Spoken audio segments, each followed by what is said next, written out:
Neptune in Aries will have us transforming our identity and looking at who we really are and not being bound by what others think that we should be. It's about really tapping into our real spark of what we want to manifest in our life and not dreaming and fantasizing and stuck in the vision of it, but really making it happen.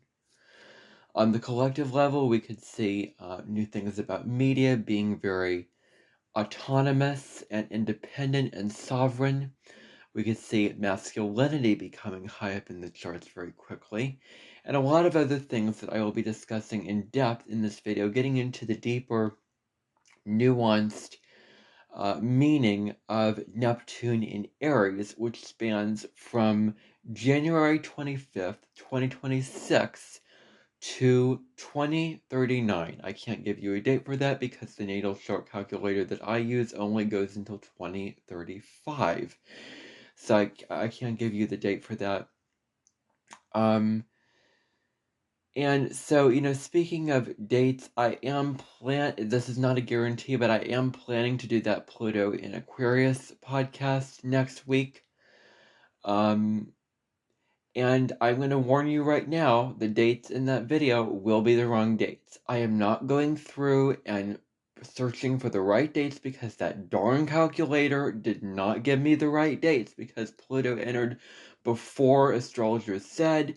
So I'm going to give you the wrong dates, okay? You can do your research, find out what the dates are. It doesn't matter. The themes and the things that I will talk about and discuss in that video matters. And that's what I just want to express right here and right now so that I can focus then on the themes of Pluto and Aquarius. So that's what I want to warn you about if you're watching this, before that time. So it's just, I wish that they just gave me the accurate dates, but they just don't, and I don't know why. But it is what it is, and I'm not going to complicate my life because of it. Like, I'm not going to look through the old video I made about it and find out the right dates. Enough discussion on that.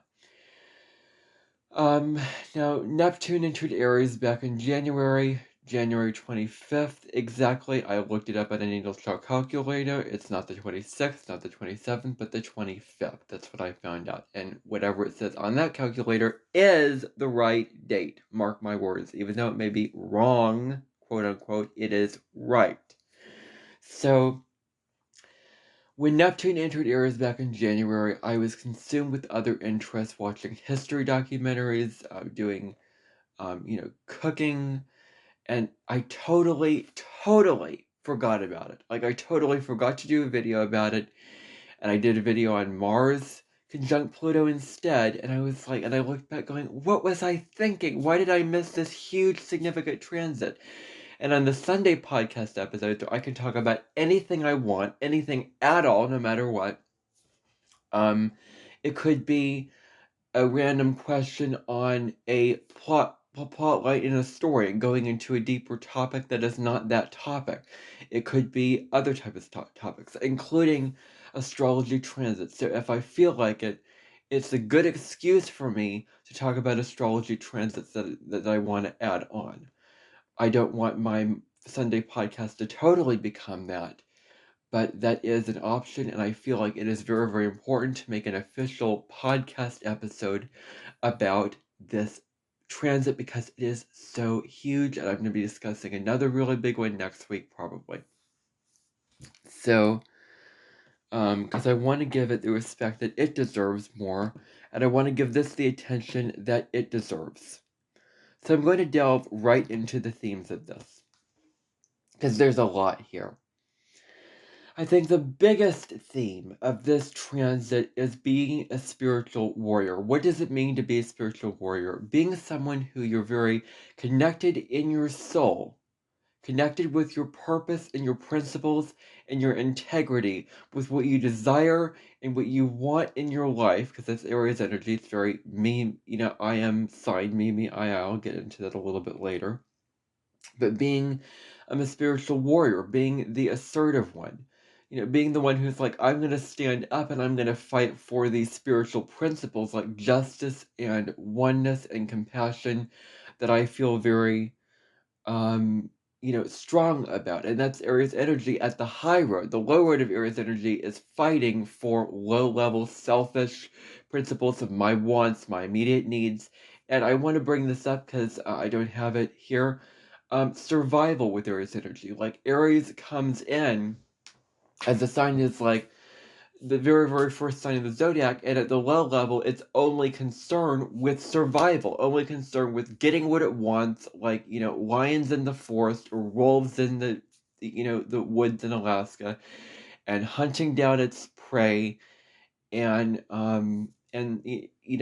basically trying to, live out its life in a very, like, I have to kill you and I have to fight you in order to get what I want to survive. And that's not exactly how this reality works. And Aries energy, especially Aries South Node, comes in with that innate, natural, habitual, instinctual feeling. And when it evolves, like my son, for example, is in the second decan of Aries, so I'm semi, evolved into the Leo decan. And I'm kind of some partly unevolved, partly evolved. So I'm right in the middle of it. When I was born around the 5th of April. So, when it comes to, Aries energy, the high road is fighting for, being very courageous, being very assertive, and fighting for these very, very strong principles. I mean, I feel like you can go in depth with Aries energy, but there's only so much you can go in depth about because of its first simplicity and energy. So it acts with courage, but also compassion. When the Aries is not only acting with courage, because if you only have courage, then you at the low level, you can be very aggressive and very, I want to use the word selfish and self-centered. The different terms, is selfish a bad thing and a good thing? I mean, that is debatable, but let's just make it less confusing and just say selfish is kind of a negative. So, the high level areas can incorporate compassion and love evolving through labor, its opposite sign, with its fighting, with its battles, like fighting for loving causes. And the thing about Aries is it overlaps with Libra. So Libra influences Aries. Libra is about justice and fairness, and quite often, Aries fights for those things. I have my moon in Libra, so I have a very, very strong sense of justice. But I think that I want to talk about this for a second. I think that Aries gets confused because it thinks, oh well, I'm fighting for justice and fairness, so I've evolved through Libra. Well, that's part of it, but it also takes understanding others, considering others, what their views are, being open to that, considering others, compassion for others, collaboration, working together, finding peaceful solutions. Like, but Aries energy is the opposite of Libra. So it will fight for these principles, and that's how they overlap. But I just wanted to explain that very clearly. Now, a song that I think represents that is Aries by, um, um, I'm going to look up her name real quick because I want you to be able to find it. The name of the person is, and I just cannot find it here.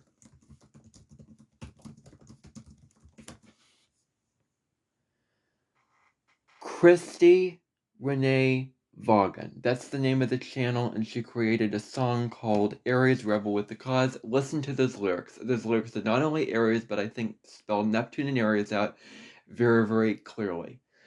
We're fighting for love.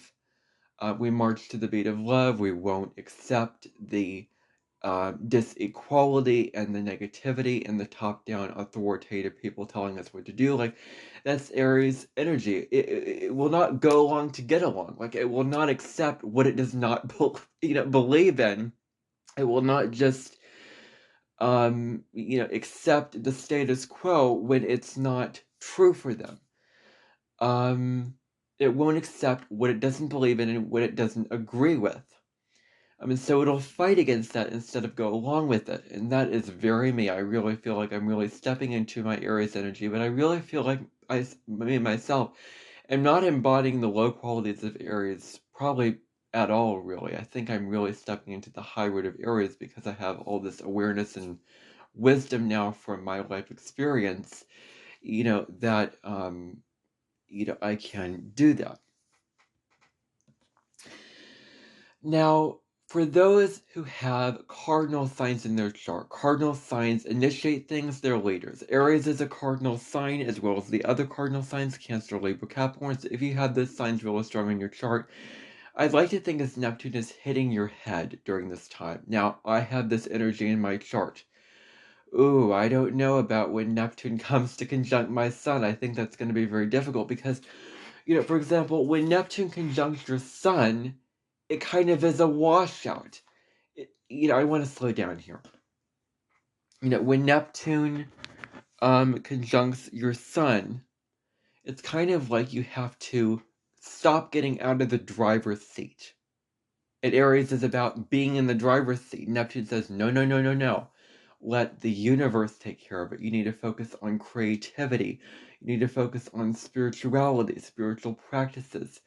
If you want to throw in there spiritual discipline, you need to practice on saying, well, you can often feel very tired and very wiped out and low energy, so allowing time for rest and recuperation. Like, it's not a time to go, go, go, and force, force, force, like Aries is.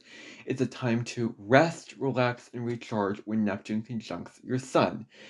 And if it's conjunct other placements, it has different significations. I won't go into that because, quite honestly, I'm to be real and raw. I don't know what those things mean, and I'm not going to go into that, and I'm not going to pretend like I know what they mean when I don't. So, so that's a whole nother video I'll do way later. I will do separate videos for each and every one of the aspects, probably, either weeks or, in a day, do, several videos in one day for all of the, planets between different aspects that I'm going to get into, and they'll all be published on one day. Like, that's going to be way later. I don't know my plans for that yet, but anyway, that's a while from now. So anyway, if you have Aries, Cancer, Libra, Capricorn, Neptune is going to really have you tapping into spirituality, and you're going to be especially impacted in either positive or negative, easy or difficult ways over the next 13 years when Neptune's in Aries. Now, another theme with Neptune in Aries is, as I've probably already discussed, integrity. Being true to yourself, being true in what you believe in. Like, Aries is a sign of integrity. It is a sign of standing up for what you truly believe in. And I am an Aries sun, as you know. My Mars in Gemini helps me to speak about my truth, like how I fight and assert myself is through communication, Gemini. And the Aries combined with that is like, let's be assertive about communication. So, like, right now, I am really feeling my Mars in Gemini and my other 3 placements in Gemini. Like, I am feeling so fired up, so revved up, so motivated to produce videos and do all this stuff. I don't know what has gotten into me. I'm just all of a sudden back into it now, and I'm just revived and back to life. And the thing is, Aries is alive. And I want to talk about Aries energy. We stereotype, like, there's this one astrologer that I follow very closely, or used to, that stereotype Aries as physical, going for a run. Like, that's a very simplistic and surface level, stereotypical, boxed in definition of Aries. Through this podcast, this is the real definition of Aries through Neptune Aries, and I'm going to be discussing those traits as we go into, but it's not all black and white, even though it seems simple on the surface. These astrology podcasts that I do hopefully will be very deep podcasts. I know the one I did yesterday in Jupiter and Virgo was deep, and I'm not going to go into that. So, integrity. Now another thing that's probably also a lesson because I have Saturn in Cancer, and one of the lessons of Saturn in Cancer is discerning between what is fear and what is intuition. That is way easier said than done. It takes work. It takes time. It takes discernment. It takes identifying what is your limiting fears of what is holding you back, because fears relate to the ego, and fears, hold you back. Like, it may be a feeling inside of you, but if you really feel a strong calling in your heart to go in this direction, but you feel like, oh, maybe I shouldn't do that. Like, what if this happens? What if that happens? What if I fall on my face? What if I, I, I lose this job, or I lose this, opportunity, or what if I fall off the cliff, or what if I don't succeed in this? Like, all these what ifs have to go, and we have to say, no, no, no, no. I am not allowing my fear to interfere with my life. Fear has benefits. It keeps you safe. You experience something, and you're like, I don't want to experience that again. But but your intuition takes risks when it feels right to take risks. Like, it may be totally, your intuition gives you something totally that you didn't expect sometimes, like totally unfamiliar. You never thought of that. It's guidance that you never thought of. And you can't make sense of it logically, and it feels uncomfortable at times. It feels scary because it feels unfamiliar. And you're like, should I do this? And we hesitate on your intuition because we're confused if we're gonna, follow it or not. Um, and then we act on our intuition, and guess what? We never regret it. It always pays off for us when we follow intuition. It never, ever leaves us astray, and that is the truth of spirituality. Otherwise, Sonia Chiquette wouldn't be making all these videos about it. So she would make it clear, like, you can't always trust your intuition. Like, no, it is your first sense is the spiritual principle. Yes, we need logic and all those things, but logic is the assistant and sort of like the vegetable side dish to the meat entree. The meat entree is your intuition. So we need to discern between what is fear and intuition. Now let's talk about Neptune and Pisces. I'm going to circle back to this later in this podcast, but we have to look at the differences between the transition period of Pisces and Aries, because, quite honestly, I cannot think of what is similar to these two signs. I really cannot. I have to really rack my brain to do that, because these two signs could not be more different. Like, you can compare some signs, but let me tell you, it's not that two signs apart from each other don't get along, because there's no such thing as bad compatibility in astrology.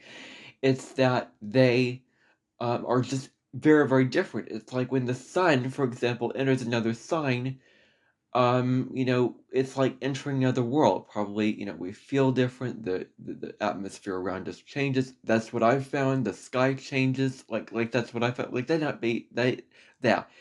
may not be fact, but that's what I have found, especially in 2020, when I started being aware of the sun's cycles through the signs, as I was getting into astrology during that very hard time with Devok 91. So,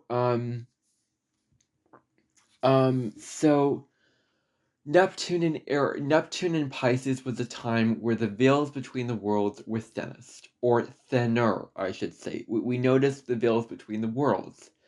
It's like the spirit world in the Guardian Brothers, where there was the earthly realm, and then the spiritual realm. It's like, these veils between the spirit and the spirituality was coming in and merging with our day-to-day practical mundane life during this transit.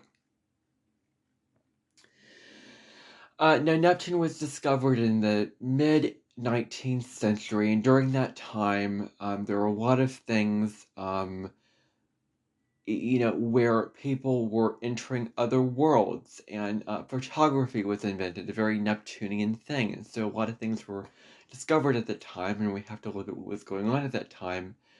It was prior to the Civil War, and that's why I'm going to leave it at that, because I'm going to get into more in this podcast about that.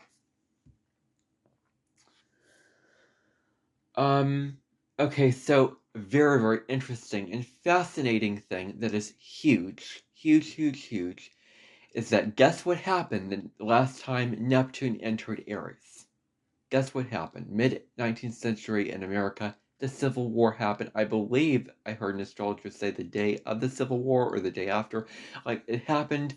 eh, eh, like, there is nothing more Neptune in Aries than this, because Neptune in Aries is about not being passive and not just going along with the status quo and fighting for things like justice, equality, things that you believe in. And Neptune in Aries can indicate war. Like, I don't want to scare you or anything like that or alarm you, but during this time, there may be the higher potential for war. Like, the energy is like fire diamonds. Like, there could be more unsettledness, more, battle in the air spanning out over a gradual period of time from 2026 to 39. Let's hope we don't have a major, World War III or something like that. But that is kind of a negative potential if we don't get it right this time. Because in the past with America, we had a civil war. And throughout the past Neptune and Aries transits, wars, destruction, all those things. Can we just get it right this time and learn from our mistakes, just like we learned from our historical mistakes? Like, can we redeem ourselves? Like, can we get it right this time? Can we go to the high road of Neptune and Aries? The American Civil War began. We were fighting over slavery. Slavery was done. After the Civil War, it was done, gone, no more slavery. And then came, the dawning of the age of Aquarius in the 1960s. And what do we have? The culmination after a long saga of separation of race in this country from the time that America began to that time with the civil rights movement, and the story goes with that. So people were divided back then, back in the mid-19th century. So with this, there is a separate sense of self. That's a very, very deep philosophical topic, and what it means is that you're separate from your soul. What I interpret that as is you're separate from your ego and your soul self, where we can merge the two together and create a union with togetherness and unity, not where the two are like battling it out and fighting. Because you do something, your ego asks the question like, what am I doing, and why am I doing this, and this is weird, and then your intuition says, well, let's continue this, and they sort of battle, and then when the ego dies down and when the ego just surrenders and relaxes, then there's peace, then your intuition and your soul takes over, yada yada yada. So we need to get rid of this separate sense of self from ego and soul. Now, with Neptunian energy, a really, really big hallmark of this is connecting with something much greater than yourself. Neptune is the waters, Neptune is the ocean, Neptune is oneness. In Neptunian energy, there is no boundaries, there is no separation. We are all interconnected. And through that interconnection comes understanding, empathy, and compassion. All Neptunian traits. You can see how these things are interlinked between each other here. So connecting with something greater than ourselves during Neptunian energy, and that was what we were really stepping into during Neptune in Pisces. Now, all outer planets mark generational time periods. I'm going to get into that a little bit more later. But for now, we're talking about era. Like when Neptune transits through a sign, it is, in my mind, from my astrological interpretation understanding, considered an era. Pluto, Uranus, I don't know what to call it. Neptune, an era. Pluto, a generation. So Uranus lasts the least amount of years, Neptune lasts the most middle amount of years, and then Pluto is like, it can be inconsistent. Uranus is in a sign for 7 years, Neptune is about 13 to 14 years. Pluto, it can vary, sometimes 16, sometimes 10, as little as 10. This time it's 20 with Pluto and Aquarius till 2024. So that's what I want to say about that. A really, really key point of Neptune and energy in general, and I'm going to get into how this combines with Neptune Aries, is idealizing things, people. Like, getting so caught up in what we think that they are, in our fantasies and our visions of what they are, that we lose touch with the objective, actual truth of what they are, in reality, getting caught in a fantasy version of that. Like I'm idealizing the beach on the sand. I'm idealizing this job, and I'm moving through my life with rose-colored tinted glasses. So Neptune represents, they say, the rose-colored glasses with Neptune energy, not seeing things for what objectively it is. Now back to Neptune and Pisces. Neptune and Pisces, Neptune entered Pisces 2011. It moved back into the sign of Aquarius for a little bit of time, re-entered, I think, January, early 2012, and then stayed there until March 20 March 30th, 2025. You can go back and see the weekly forecast I discussed a little bit. I gave you a taste of what Neptune in Aries was like at that time. I never pictured that I'd be changing my whole format of this, of making videos and stuff. And I don't think that my videos were as good at the time because I was listing fact, and not going into it enough. Like I had too many facts that I couldn't go into enough. Now I've decided to reduce that down and find alternative ways of doing these. Like I feel like I'm going to repeat that a lot in these videos because I feel so proud of it and I feel so good about it. So Neptune entered Pisces back then. One of the themes with Neptune and Pisces, because we have to look at the sign before, is we were really tapped into our dreams, because Pisces is your dreams. Your dreams help you to, there's many benefits to your dreams. Your dreams help you experience what you don't, want to have happen in your life so that you don't make it happen. Another benefit of dreams is that they recharge you, that you can escape in your dreams, that you can find peace in your dreams, that dreams are an escape. Pisces and Neptune are about escapism. Like we were really concerned with connected to our dreams and the significance of those. Another theme is spirituality. We saw more people getting, defining spirituality for themselves, like getting into all these types of spiritualities. Astrology, a major boom in astrology. Astrology has become so popular now and so mainstream, like it's getting serious. It's not just what's going on in the horoscope columns that you read. It's not just sun sign astrology. The skeptics of astrology, one by one, like I'm not going to sing about it, but one by one, they are dying away. And they are falling away, and there are more and more people now are getting on the side of supporting and agreeing with astrology. I think it's really hard to find a true skeptic of astrology these days. Very, very difficult, in my mind. So people were getting into astrology. People were getting to religion, practicing religion, finding alternative forms of spirituality, defining it for themselves. In a way, this is a spiritual revolution. Just like the theme before, I'm not going to discuss this too in depth. We became more compassionate and one with others. That's how we became. Another theme is we looked at Neptune and Pisces, and I want to separate this out. An astrologer, Kathy Rose, explained this so well, and she really wanted to specialize on Neptune and Pisces, and she was explained this very, very well. Neptune and Pisces, the conversation was, oh, I feel so sorry for you. Oh, you poor thing, I want to, hold your hand, and I want to hold compassion for you, and I understand what you're going through. Oh, that's so painful. Neptune and Aries, like that can be good, but it depletes your own power. It's like communicating to you, oh, I'm being soft to you, and I'm being, mushy gushy towards you, and being very, not empowering you because I don't think that you are capable of doing it yourself, of empowerment. Neptune and Aries says, I believe in you. Like, that's a very Neptune and Aries thing to say, because Neptune is compassionate, and this can be incredibly compassionate, almost even more compassionate sometimes.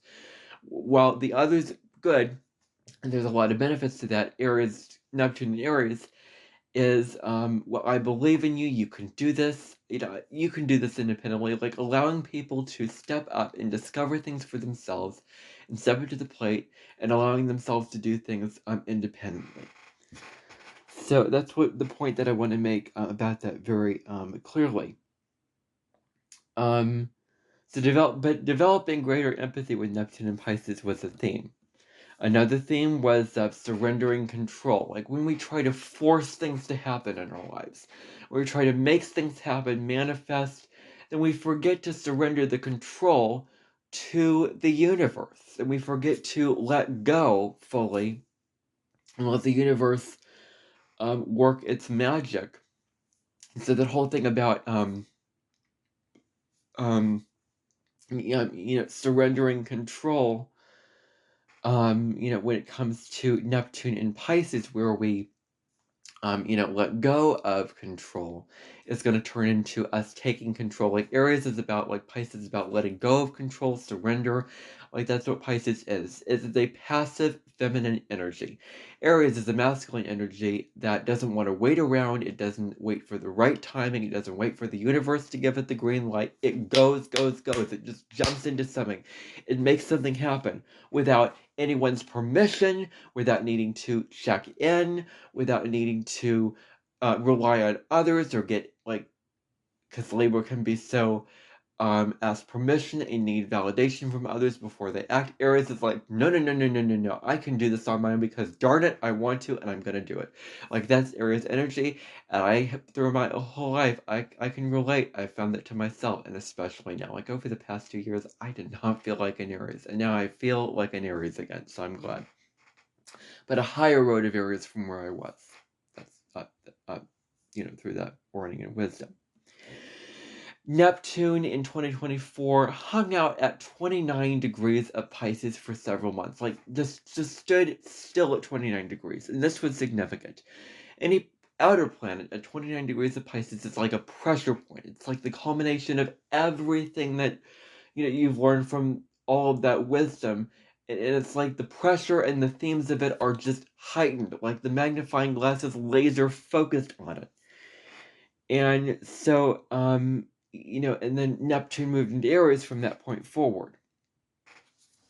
Now, especially when Neptune was in Pisces, but Neptune at the 29th degree of Pisces was a time to not force things to happen. Like we were told to just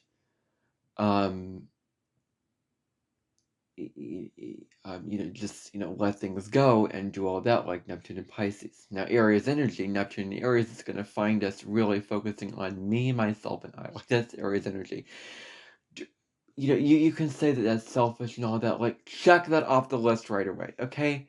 That's, don't even acknowledge that. It's so obvious. Don't, like, when you think of Aries energy, we're taught to think of the negatives, selfish and all these things. Like, Aries gets kind of a bad rap for being selfish and all these things. If we could look past it, just like Scorpio, ruled by Mars, gets a bad rap.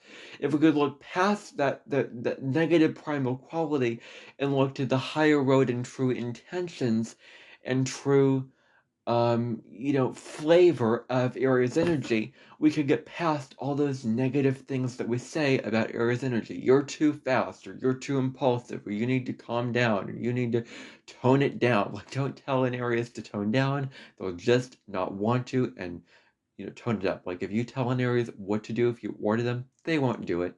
I guarantee. So that's what I wanted. But Aries energy is about me, myself, and I, because every sign has a phrase, and Aries is the first thing. It's very simple, and so quite obviously we start with the identity.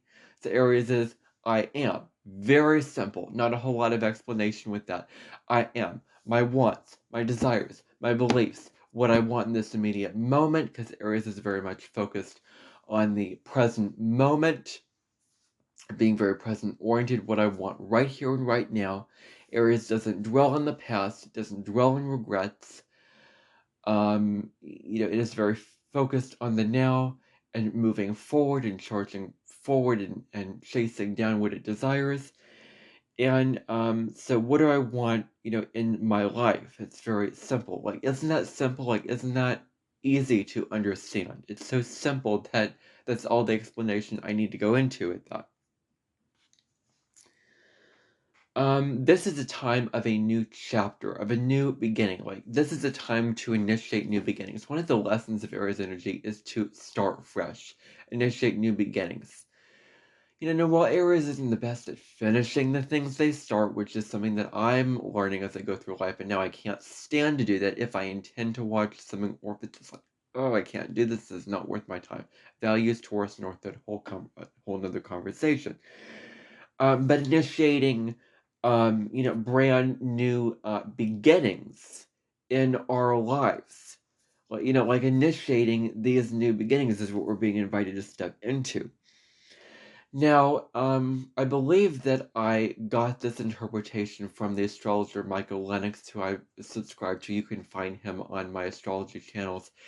His astrology, he explains things so well. He explains things very different every time, very creatively. Go check out his weekly podcast and his daily astrology videos, because he does a really good job at breaking down the transits and what's going on, and very easy to understand, interesting ways. So I recommend his content. Um, Neptune in Pisces, is considered in a void. Like, we're Neptune in Pisces, we are in a kind of void where there's no action. We're kind of in a gestation period, if that's the word for it. Like frozen for a time, almost like a card from Colette Baron Reid's Guides from the Hidden Realms. Like, frozen for a time, stuck in the inaction, stuck in the reflection. Like, think of the sun in Pisces. It's like, the Pisces season is the dark before the dawn. Like, we're transitioning out of the dark and the reflection of winter into spring. We are sleeping and reflecting and contemplating our goals and plans for Aries season.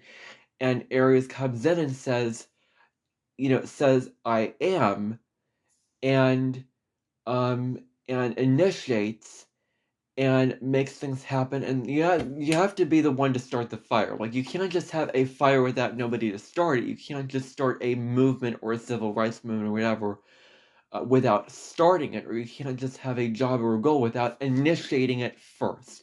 And that's a lesson, very, very powerful lesson of Aries energy. So we were dreaming and contemplating in a reflective state with Neptune and Pisces. So Neptune in Aries manifests what it desires and picks up the courage to make it a new reality.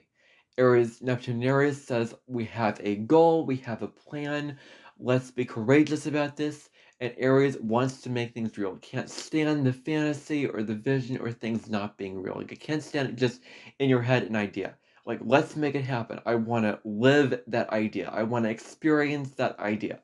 And so it makes it a reality.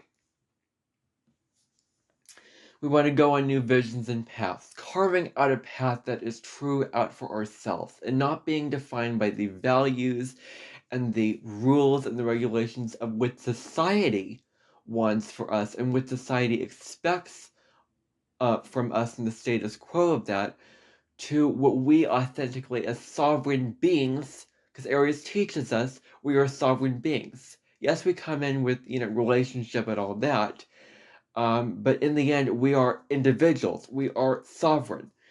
And so we need to choose a path that is not defined by others or society, but by ourselves. That's a key lesson with Aries North Node that they're wanting to step into.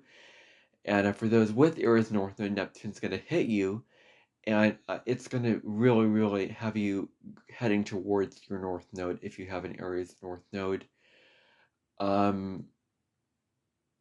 In your chart. And the themes of this are similar. It's a very, very simple North Node.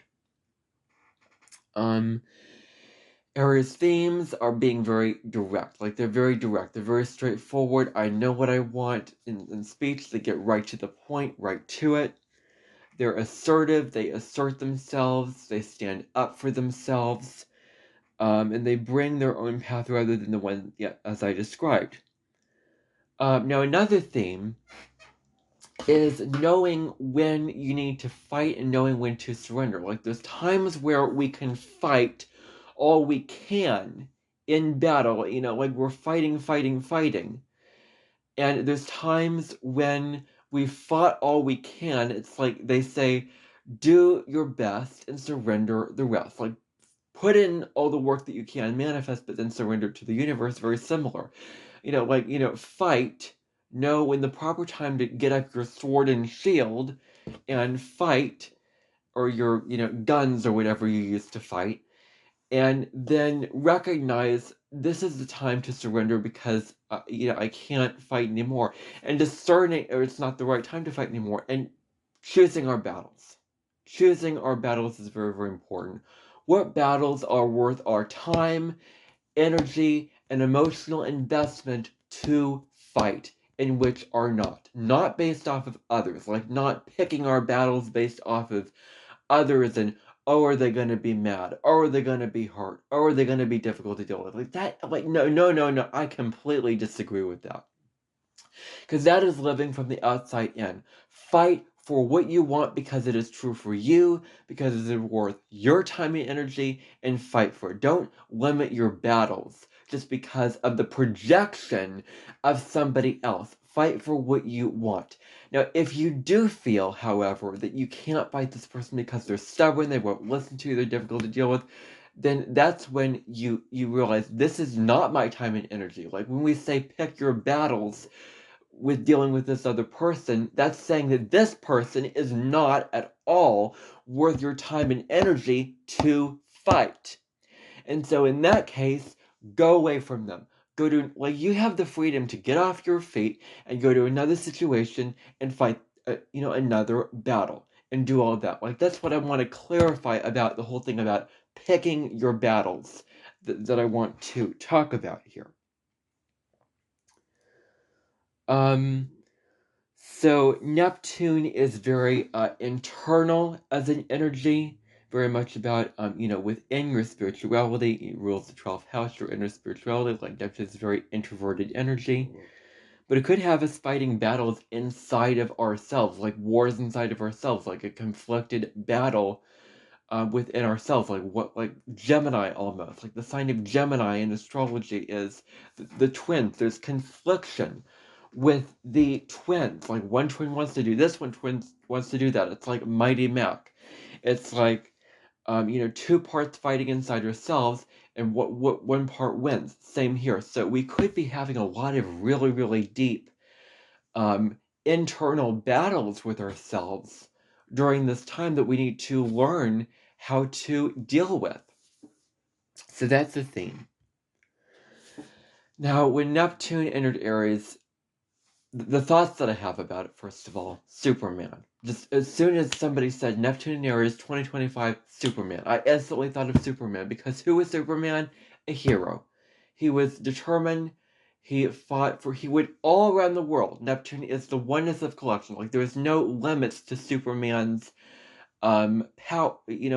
span of what people he could save. He helped anyone and everyone. Neptune is about helping anyone and everyone. In Aries, he was assertive, and Aries can be the savior and wants to help people and wants to stand up for people, and that's what Superman did. So I think that's why, unconsciously, without knowing the full definition of it, I got that vision. Another vision I got, which I can describe, is I'm riding in a car, and it's the middle of a day, and I'm all fired up and revved up. Like, this is me using the aggressive side of Eros, and just all of a sudden I'm primal, I'm just so angry, and I just feel alive. Like, I can just walk in, a city or whatever, and I feel like I own the place. Like, I'm in this car and I own the place. Like, I own the road, and I can smash cars and I can hit cars. And will I get caught? Will it be okay? Maybe it is okay. Like, that's my vision. And anyway, so I don't want to play devil's advocate here, nor do I want to confuse you, but we're going to talk about personal values and universal truths. Like there's some universal truths, which I'm not going to go into, that we just have to accept and surrender. And there's a difference between universal truths that we surrender to, like there's things to conform to and things not to, societal rules that limit us, authority figures that keep us from expanding our reality limit us. Those are the things that if we feel like we're against them and if we feel strong against them, we can fight against those things. But these universal truths conform to them because it's natural. Well, you can fight against God and spirit, but it will win every time. So we have to learn to know what is, again, picking your battles. What battles are worth fighting and what battles are worth not. And beyond your time, energy, and effort, the only battles that are not worth fighting is with spirit. That's what I want to clarify and explain fully. Other low roads of Aries. The low road of Aries is really, really primal. It is, primal fire. Aries is primal fire. It is the first fire sign. One of the things about Mars is it rules your primal desires. I was reading about that in a book about Aries. And the astrologer said primal desires, and that always stuck with me, and that's one of the things I want to emphasize about it. Primal fire,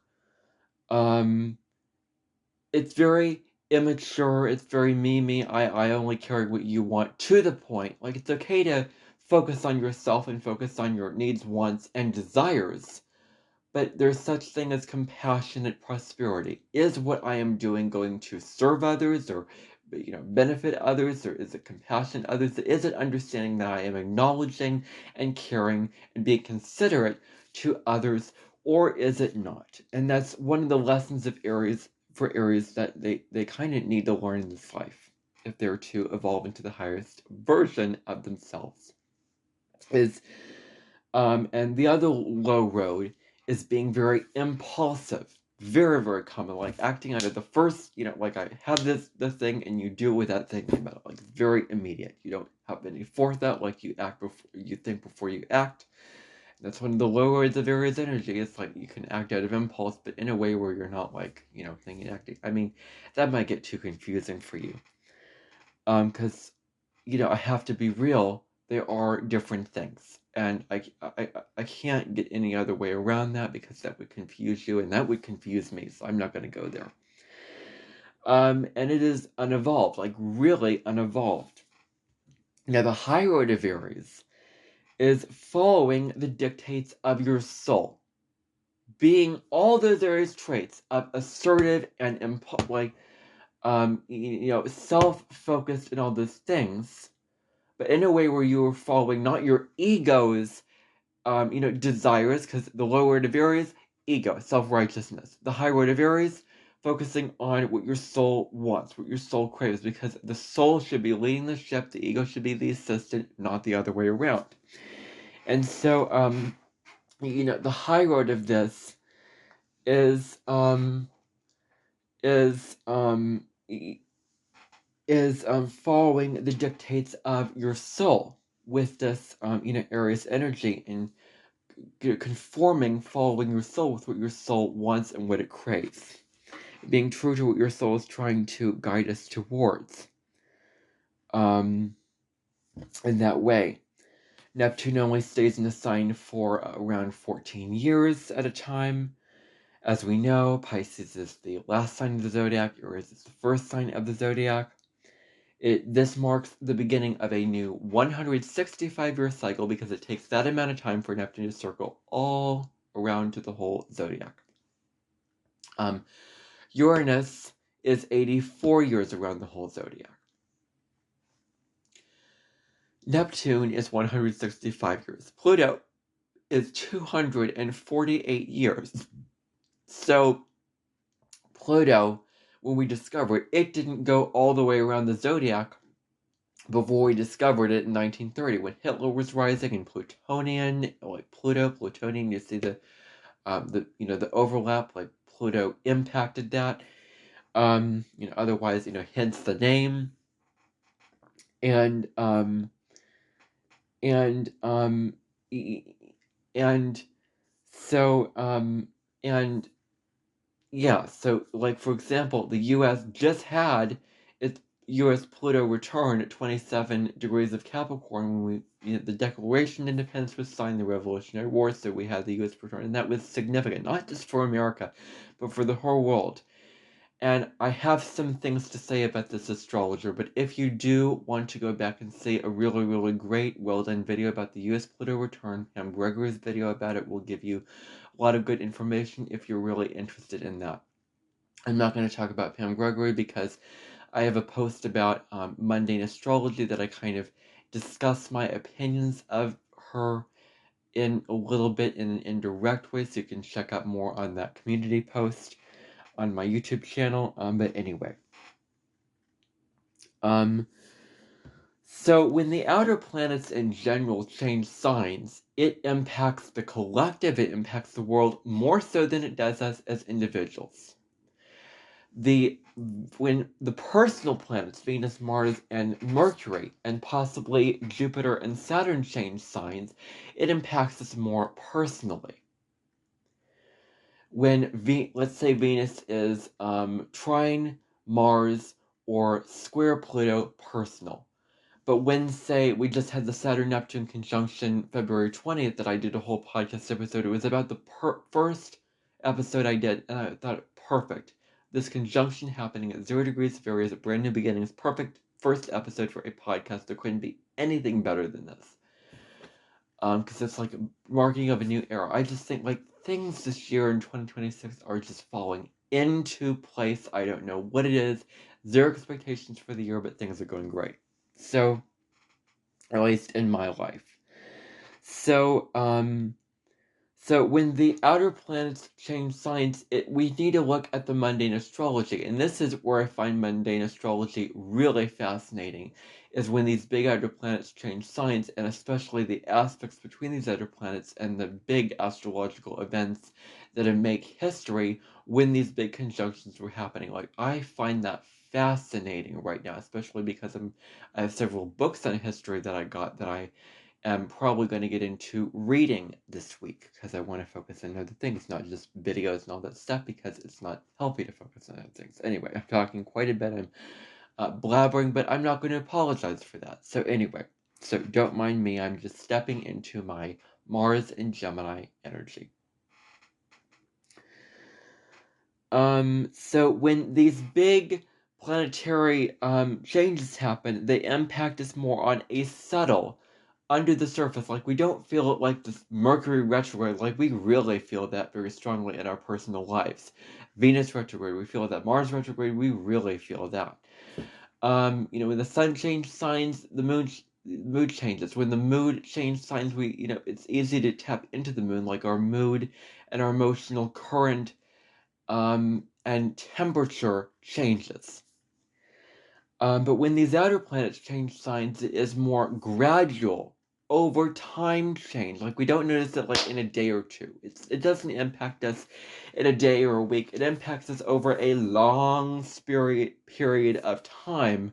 It's very subtle. It's very under the surface. Like, it's subtle. Like, it's very subtle. Like, I want to clarify that, because if you're expecting Neptune and Aries to be this big thing, like you're supposed to feel all revved up again, like, no, that is not accurate. It is a subtle thing. So we have to stop expecting, oh, we're going to feel this astrological transit. No, expect this. Or, oh, we're going to feel this way. And oh, we need to feel this way. Otherwise, we're not good enough. Like that. No, no, no, no, no, no, no.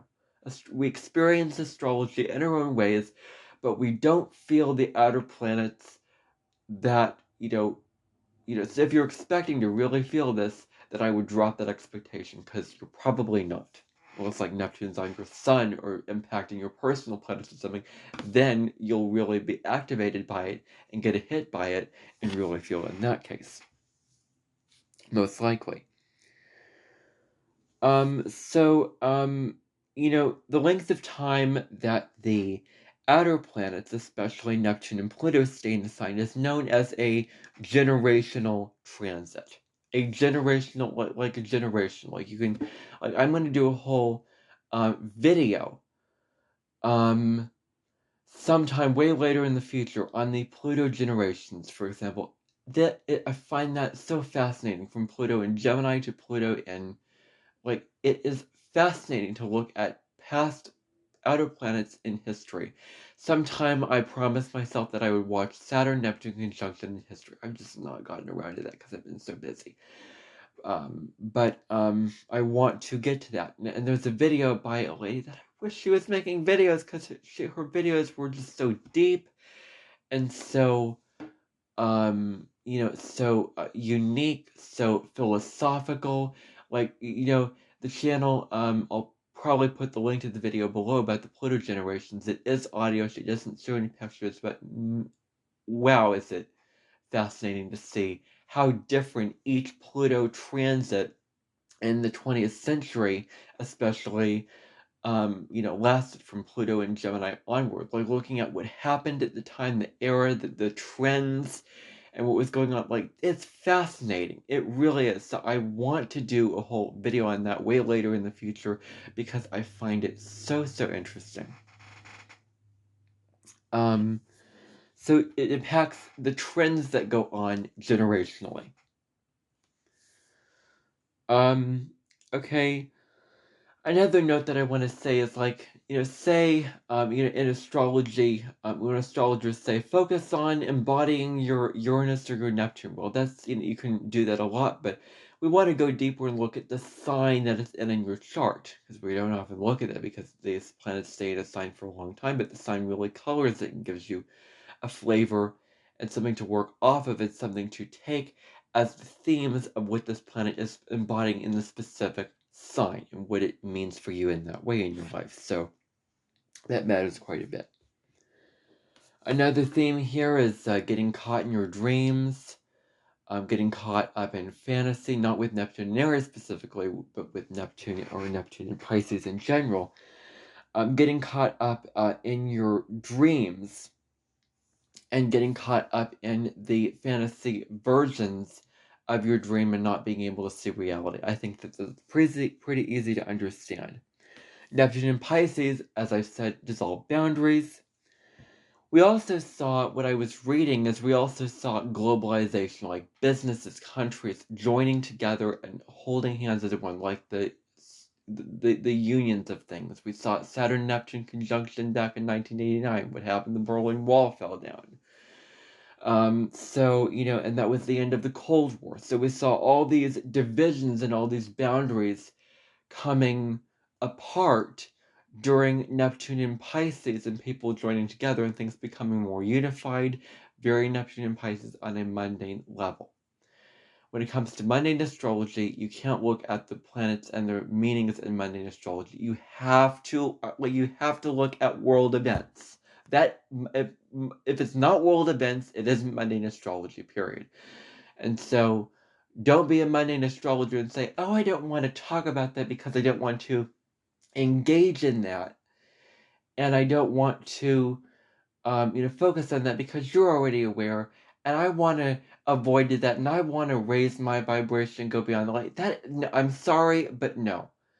Don't have that mindset if you are a mundane astrology. You are meant to look at the world events, so focus on that. That's what gets people interested about it. That's what gets people hooked. So I have a whole post about that. I'm not going to go on any more of a rant about that.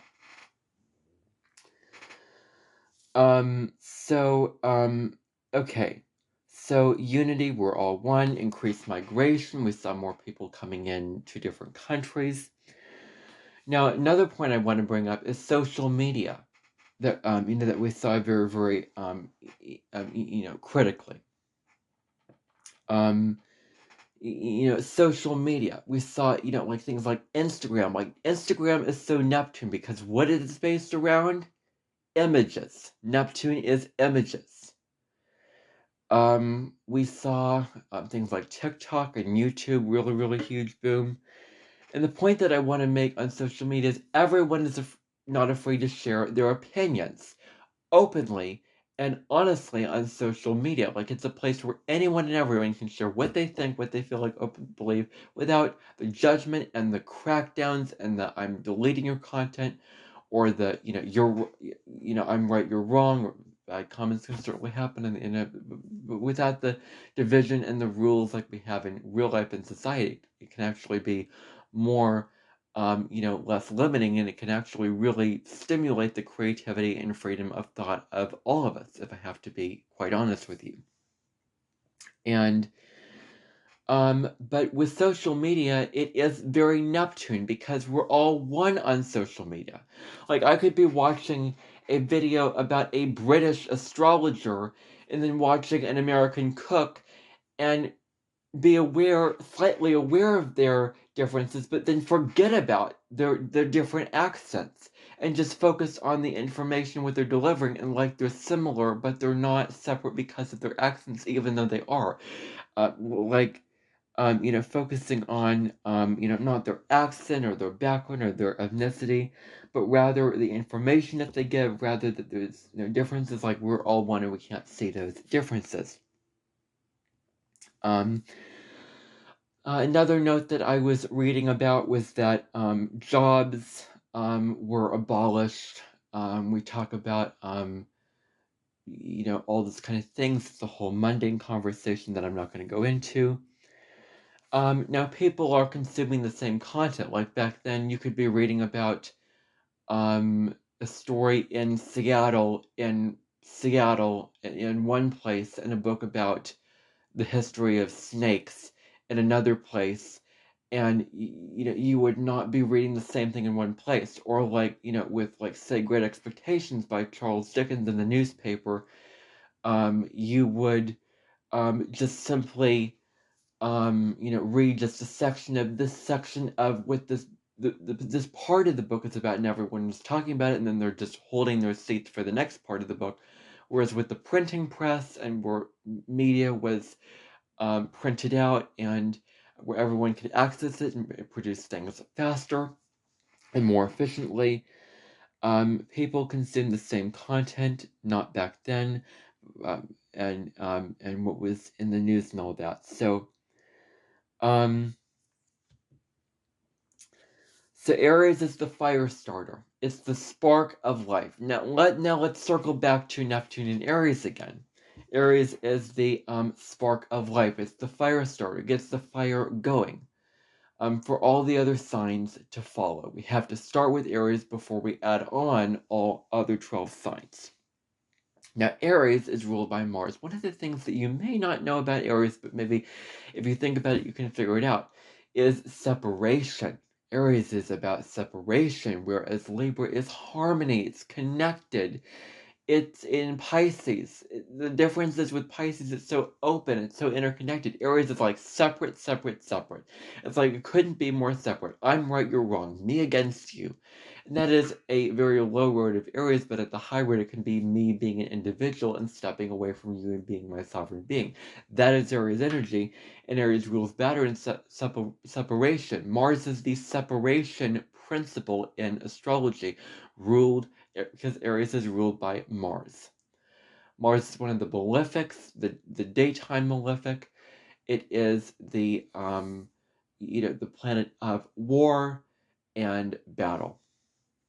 So often with Mars retrograde, we can have procrastination and very difficulty asserting ourselves, and often the one who starts the battle loses, and the one who just tries to stop it, and is the gentleman, so to speak, will win the battle. That's kind of a common theme with Mars retrograde in any sign, especially Aries. So Aries is, one of the things it said was Aries is the first breath. Aries is the awakening energy. It is an awakening energy. Where, I think of Pisces, we're going through Pisces, we're going to the birth canal, from Pisces to Aries. Like when we're a baby, we're in I don't know the term for it, the cocoon, the utero. I mean, point being, we're born, and what do we do when we're born? We cry because of the pain, and Aries is the baby, and Aries the infant. It doesn't care about what you think, what you're doing, what your immediate, what you want. It's focused on its own immediate needs. Like, I need food, I need water, and it communicates that through very kind of annoying and loud crying. Like, there was a time in my life where I was like, I hate babies. Like, I hate their crying. Maybe also the way that they look. Like, I can't stand them. Now I have a better expectation, a better view of them, but I kind of still feel kind of similar ways. Like, I just was so against them for a time. But now with the understanding of astrology and the stages of life, I think I have a better appreciation for children in astrology, which I also had a thing about when I was a child, ironically. And like when I was a child, I looked at two adults and wanted to spend more time with them rather than children, rather than my peers. That was just me when I was growing up.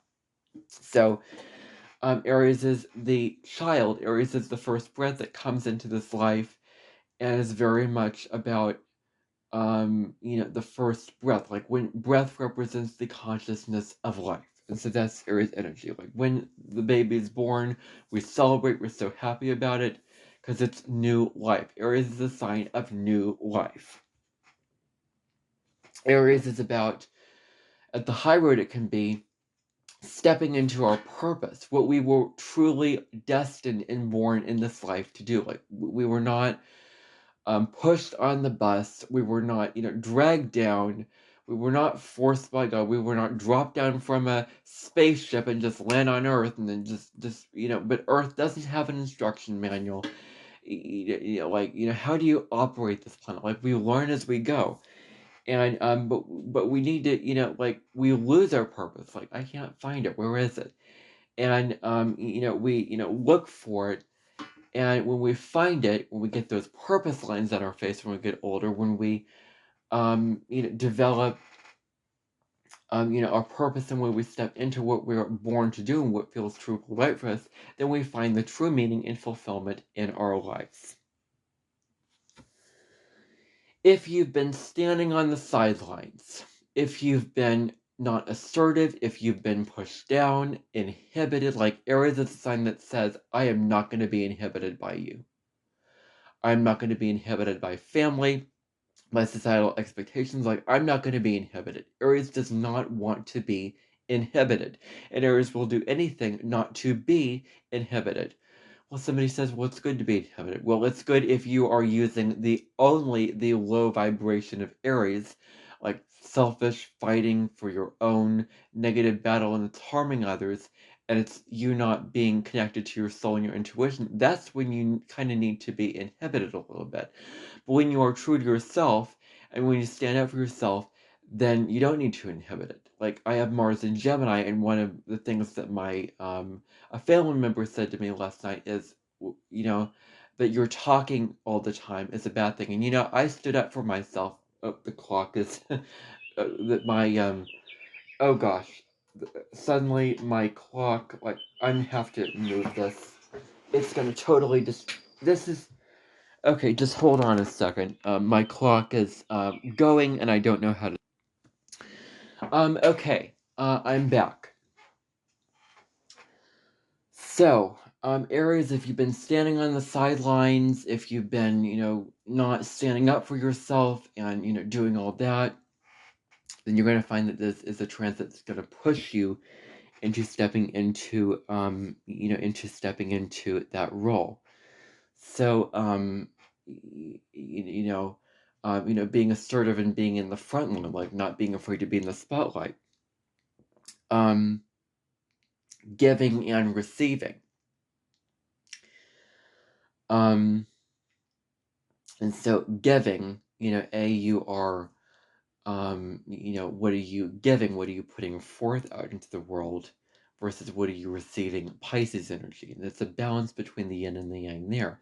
And so I was describing, I asked, like, my family was criticizing me about how much I talk so much now. And I asked, is it a bad thing? And my dad said, yes, it is. Well, you know what I did?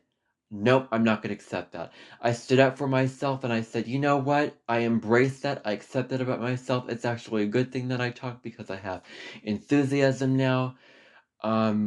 I have things to talk about. I'm alive again. I want to communicate. It's more effortlessly to talk. There's all these reasons, but point being, I tapped into my Aries energy in the smallest way there and stood up for myself and said, you know what? With my Mars in Gemini, it's okay to talk, and it's perfectly okay. So that's what I did, and I truly believe that is completely honoring my Aries energy at the high road. So that's what I did. So that's not allowing others to judge you or push you down. Now we look at nations. We look at the goals of nations. We can look at that. We want to look at this is going to be a long podcast because it's a big transit. It's a really, really big transit. So that's why this is going to be a long podcast. So I'm sorry if you're, in and you're like, when will this be done? Well, it may be a little bit. Sorry. But so anyway, so what sets us apart from others is Aries energy. What separates us from me versus you? And that, when we're not separate from others, when we're, so together, we lose our sense of sovereignty, we lose our personality, we lose our identity, who we are, what our wants, needs, and goals are. So we need to look at what sets us apart. Another big topic around Neptune and Aries that we're going to really be looking at is masculinity. I think that we need to really separate the different versions of masculinity out and choose to follow the evolved version of it. Because masculinity can only evolve through the feminine. We could see more this in the news, masculinity, ads, pictures, things about masculinity, things concerning masculinity, which in the old version of masculinity that we're very familiar with is like, I gotta be a man, I gotta be tough, I gotta be strong and fight and, wrestle.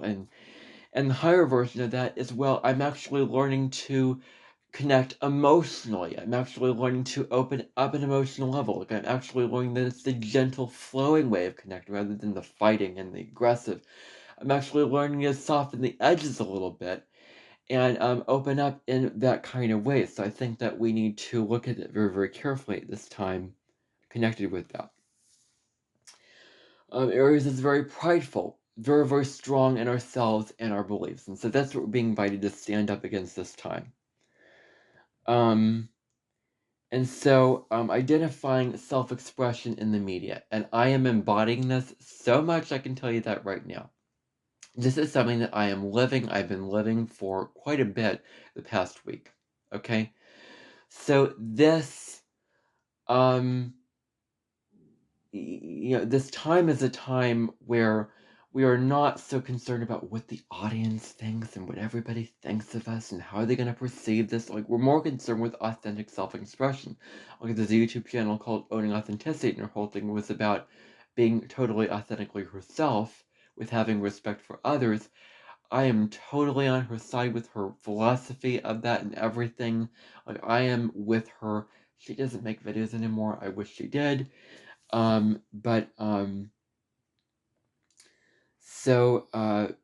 Now the focus is not from what do you think, but more on authentic self-expression. And I do not cater to followers.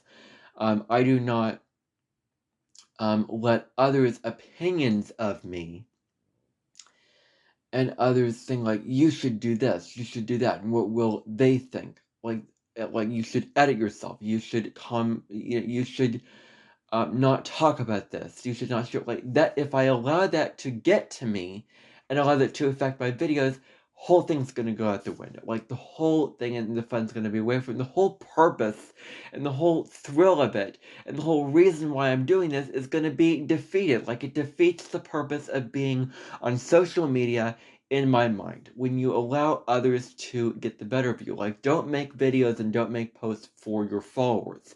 Like, be sovereign in yourself. We're discovering new things about ourselves and others every day. We're really, discovering that very, very strongly, with ourselves. Discovering, new things about about what we do and what others do in very, very strong ways. And like we learn about ourselves. This is a good time to learn about ourselves and really discover new things and aspects of ourselves during this time. Living off the grid, as it's said. Self-sufficiency, being self-sufficient, being independent, being pioneering with our ways of living that is not defined by society, but living in our own way. Now, at this time, if you were to be independent, it's not going to feel like I'm on an island and nobody can't get to me and I'm all alone there. It's going to feel like, wow, I'm stepping into my autonomy. I'm empowered by this. Like doing your own thing is advised for Neptune and Aries by astrologers. Like going your own path is Neptune and Aries. It's, because when you are independent during this time, when Neptune is in Aries, if you were to go your own way, you'll find that you will feel very empowered, very, alive, and there is great freedom and independence because it allows us to do our own thing and live our own way. So, now, as I've stated before, there could be potential for some wars and some battles if we're not careful, if we're not mindful, particularly religious wars or political wars. Oh my goodness, with the politics in America, with everything like that.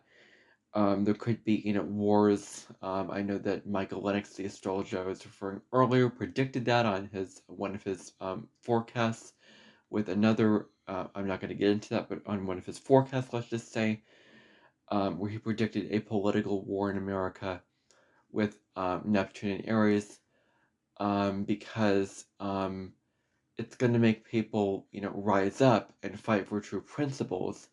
But at the low level, it's like we're unconscious of how harmful the battle is with Neptune and Aries. Like, we have to be aware of how, because Neptune is what we're unconscious of.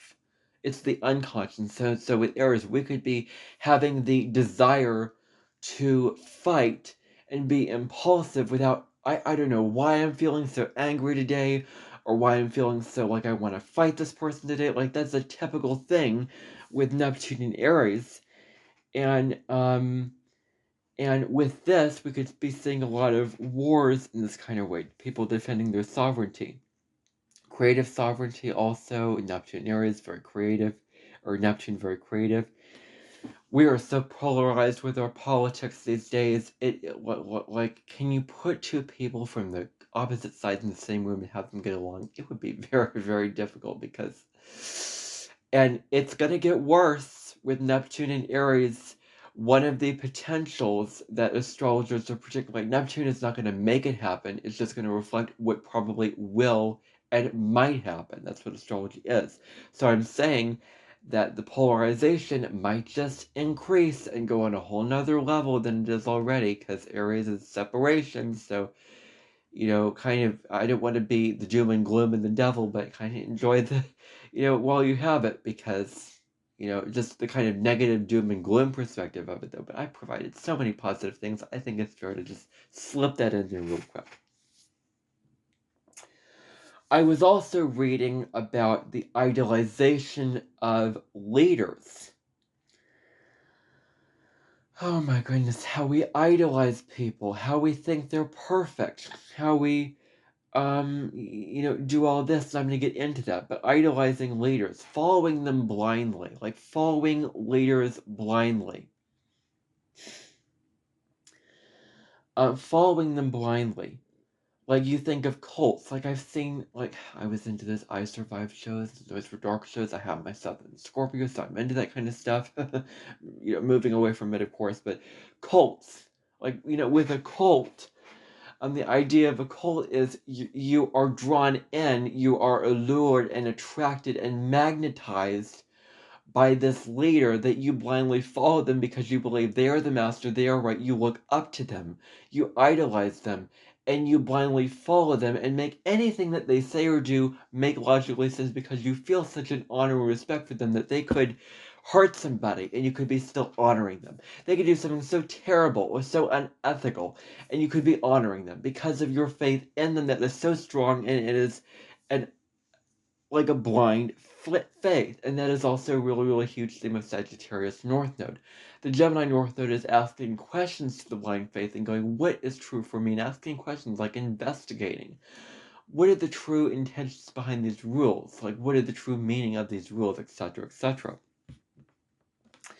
So we have this tendency to idealize somebody else, and we may very well do this. We idolize making them, like we're looking up to them, like admiring them, like people like Jada De Laurentiis, people like Bobby Flay and Food Network, people like, actresses like Meryl Streep, or other actors, or, celebrities, or people in government, or whatever, that we idolize as, that they are that we think that because when we idolize someone, it's basically saying they are better, they are more evolved, they are a better version of who we as humans are. We put them on a pedestal.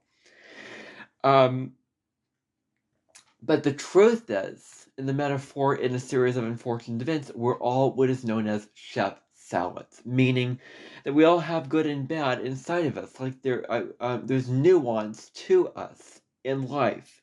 We all have good attributes, things that we're good at, like talents, skills, advantages. We all have our flaws, our negatives. Like that is like, ain't that the truth? So there's bad inside of all of us, there's imperfections inside of all of us. All of us. Good grief, I had that speech impediment, but not that. Be discerning about the leaders that you follow. Be discerning, and choose leaders, when they order something or when they give a command, check in with your intuition. Does this feel right to me? Is this right for me? Is this quote feel right to me? Find a way to get out of that thing before you are in a living hell. Like, get yourself out and get to a place of sovereignty, of peace. Like, now, I'm aware it might be easier said than done, but get yourself out of there. That is where it's not worth your time and energy. Like, it's not worth it. You can't fight it. And so when you can't fight it, just leave entirely. I'm saying entirely. Don't just, oh, I'm going to come back in, a day or so and, just continue to suffer through this thing with this person that I have to pick my battles around because I can't find the blame. No, I'm telling you bluntly, straight out, this is my belief. Avoid it entirely. Like, I can't, this is not worth my time and energy, so I'm just going to avoid this. Period. End of story. I'm not going to continue to put myself in a situation where I feel restricted, constrained, like I can't fight, I can't stand up for myself. Like, no, take yourself out of those situations that do not feel true for you. That's what I am saying. Um, you know, and if it's easier said than done, I'm going to be in Aries and I'm going to be blunt. Try to find ways of learning to find the courage, and it's going to take time to find the courage, but find the courage within yourself to stand up and not fight and not be in those situations. And especially with leaders, the same that goes along with that. And external validation, like that's another thing, especially with Leo energy. Like, we look for external validation from others very, very easily. Looking like Aries does not look for that. Aries is very self. It doesn't, as I've said, it doesn't look for the validation. It just does things.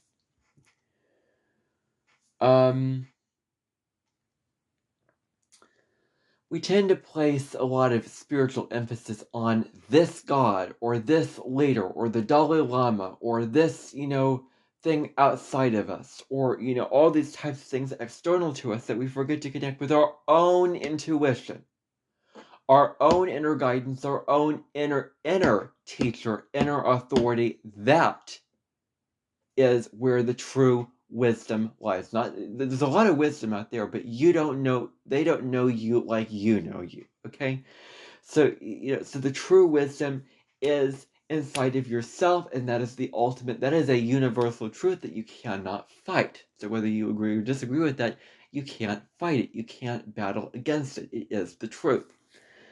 So, you can rely on this external thing as much as you want to, but in the end, your internal truth is the true truth that is truly true for you. A lot of truth in there. um, but an idol again is someone who we describe as perfect and someone we look up to. And we rationalize whatever they say and do as absolute truth, as I was talking about. Um, and so what we need to do in these situations is also, if we're not going to avoid the situation, if we can, detach. Like, that is one of the biggest and most helpful lessons in my life. Detach from being so caught up into what they think, the emotions of it, being so drained and pulled down into their emotional projections of us, into what they say that makes us feel certain ways, into how they act. Like, there's a whole conversation to get into. Like, detach from them, connect with your soul, and stand up and just grin and bear it, gosh darn it, and pick up the courage to decide what is right for us. Like, to say grin and bear it, I disagree. That is not Aries energy. I'm an Aries. I disagree with that. But grin and bear your fear and your lack of courage when you feel it's right to fight, of course, and do all that, like, grin and bear that fear and stand up for yourself and fight anyway. That's what you need to grin and bear. So when people throw around that phrase, I'm like, I can't help but disagree with that, even though it may be true sometimes. But I'm like, yeah. So anyway, deciding what's right for us. So there's something about the one who is blamed for others' action. Like, this is so wrong. People being blamed for the actions of others when they themselves don't commit them. It's like someone going into a trial and not committing the crime but still getting punished anyway. Like, that's so wrong and so unjust. I can't even go into that. And that's one of the conventional first societal acceptable things that Aries can defend themselves. Like, it doesn't have to be, I'm proving myself by facts, I've checked the facts. So sometimes you can have fact, get the facts, but don't become obsessive about, is this right? Is this the right fact? Like, just speak from your heart, speak from your soul. That's what I'm saying. And don't comment and say, well, you need the facts if you're an illegal about it. Like, I know that, but still. Okay. So, we avoid being with ourselves, being real with ourselves when we idealize others. We avoid checking what we really feel like. We need to look at all of the parts of ourselves and accept all of the parts of ourselves. Like, acknowledge all of our shadows, and the only way to do shadow work is to acknowledge the shadow. Is to not bypass and avoid the shadow. We accept and we face the shadow, and we move through the shadow. Turn those shadows into gifts and become the best version of herself in that way. And that's Scorpio energy. When Scorpio gets such a bad rap, if only we could just replace the symbol of the scorpion with the phoenix. And look at Scorpio. Like, yes, it deals with the muck and the dirt and the shadows. Yes, don't call it a bad sign because it deals with that. It's a really, really profound sign. It's one of the most powerful, profound signs in the zodiac in its own way, because it teaches us the only way to heal from your shadows is to face them, and is to claim them, and is to be okay with them, is to kind of make friends with your demons. Easier said than done. I realize that. And through those shadows, through transcending those shadows, through evolving through those shadows, because it's only the shadows that we grow in, that we have the true wisdom in our lives, because the bad and good in us, and becoming the best version of ourselves in that way. Projection is another thing. Like when we project our feelings or, opinions, or, beliefs onto others, and we need to be aware of when we do this. Like assuming things like, oh my goodness, a family member of mine has had several conversations about assuming. And I don't want to call anybody out during this podcast because I don't believe in that. But that's one of the things we need to catch ourselves and be aware. Like, are we projecting our feelings about this person's actions or whatever of how we feel about them onto them, where we are jumping to conclusions and assuming things about them? That's one of the things in projecting in general. So we need to be aware. Like we're saying something, we need to be aware. Like, oh, I apologize, or you know what, I did project. Let me reframe that. Let me reframe what I just said, and kind of fix the projection and improve the projection and let our feelings by our feelings. And projection is really when we're not doing the inner work and taking responsibility for our feelings and for our troubles and for our flaws and for what is wrong with us, quote unquote, and what is going on emotionally for us, and not doing the inner work to heal that. We don't want to take responsibility. We're blaming ourselves, and we project onto others. Like we all do it. No matter how evolved you are, you're probably going to do it. It's a natural human thing to do. You can be so evolved and still catch yourself doing it. I did bring this up in my Jupiter and Virgo podcast. There's a video by Adam Ellenbus, who is an astrologer. In the video, he was talking about the sun square Neptune. We're talking about Neptune here. The sun is exalted in Aries, so the themes really overlap back in 2022. His title, I disagree with. Perfectionism is a bad thing or a good thing. No, it's not. It's a bad thing. That is a fact.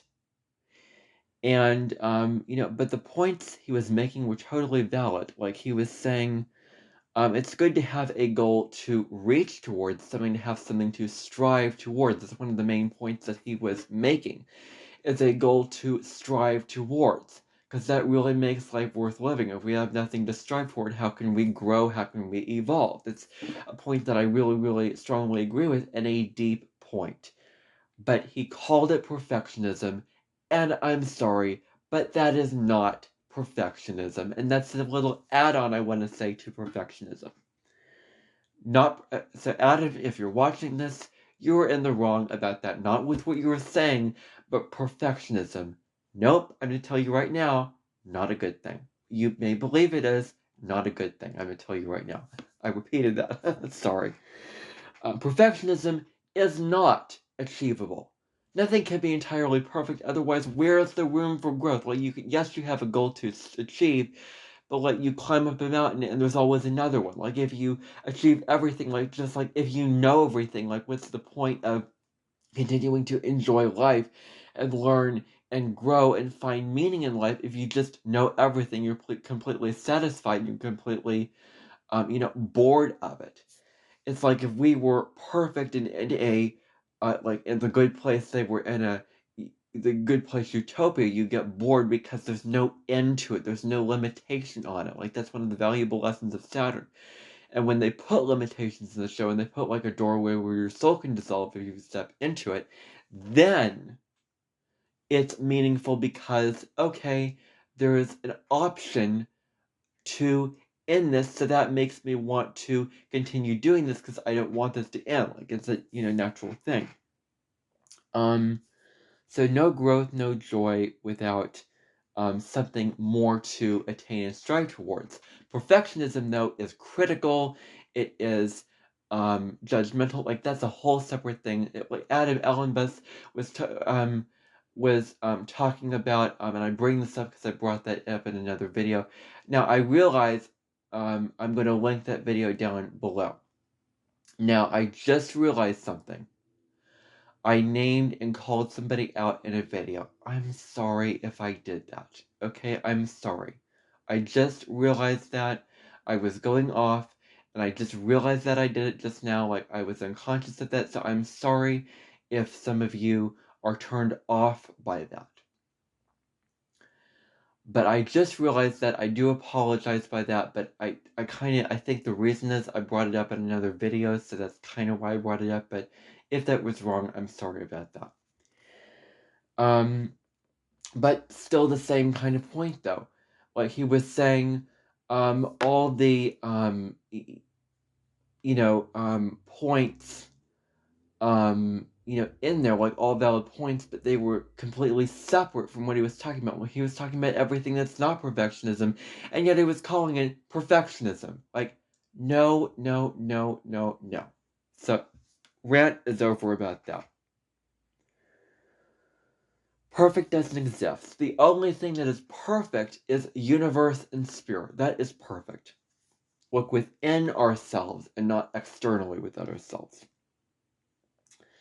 It's about being responsible and claiming our beliefs about things, having beliefs that are both liberating to us, not limiting to us, and beliefs that empower us.